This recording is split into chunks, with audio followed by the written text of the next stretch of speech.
Hello friends, this video on structure of atom part 16 is brought to you by examfear.com. No more fear from exam. Before watching this video, please make sure that you have watched part 1 to part 15. The last thing I told was the line spectra, which also shows the particle nature.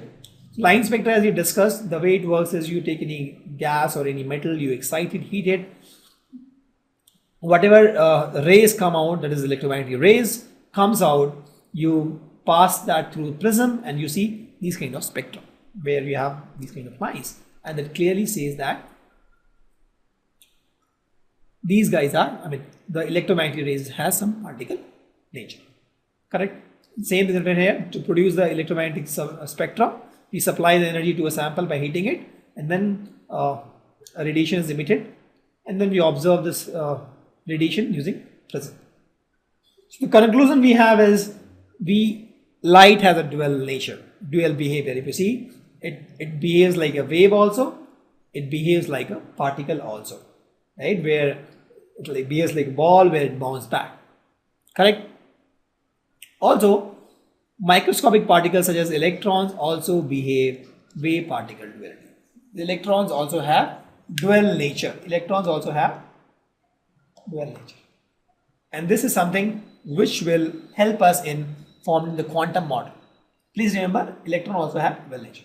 We'll take some examples now. Let's take some examples on electromagnetic waves.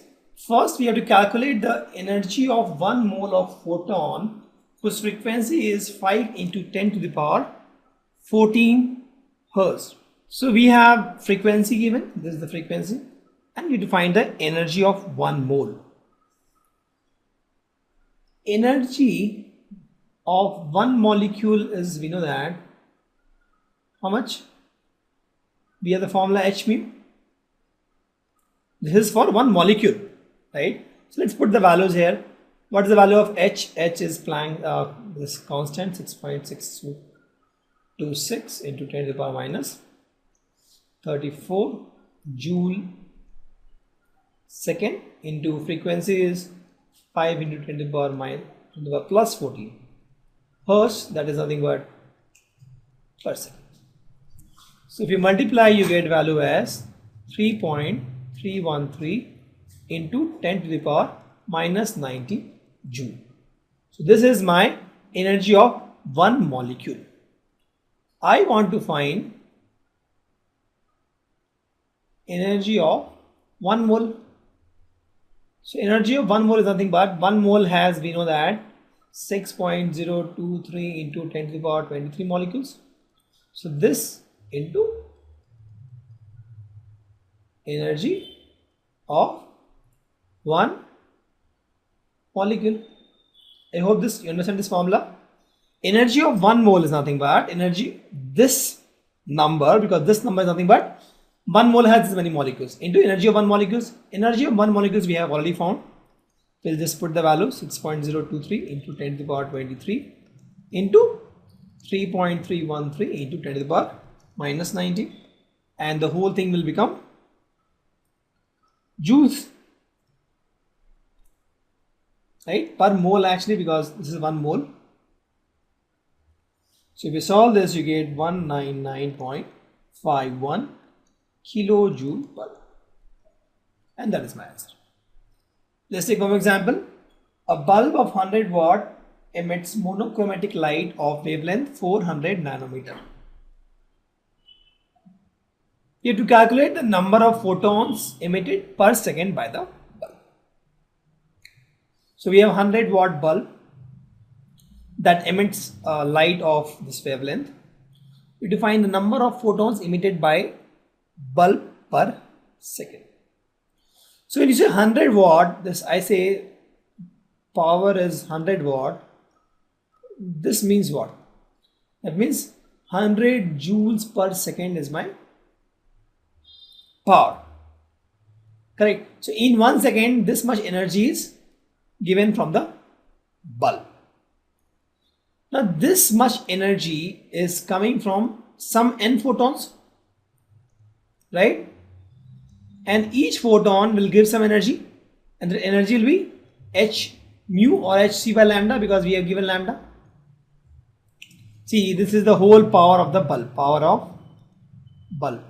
That is 100 joule per second, and this power comes from n photons, and n photons, each photon will have energy of hc by lambda. Hope you understand this. So what you get is 100 joule in 1 second, if you take, is nothing but n, which is the number of photons, into hc by lambda. H is 6.626 into 10 to the power minus 34 joule second. C is speed of light, 3 into 10 to the power 8 meter per second. Please note the units. I am putting everything in meters, seconds, joules. And then I have lambda. Lambda is 400 nanometer.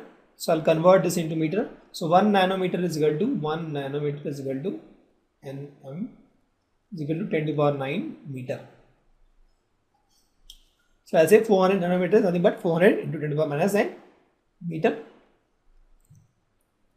Correct? So if you solve this now to get the value of n, you will find n as 20 into 10 to the power 19. I'll write photons.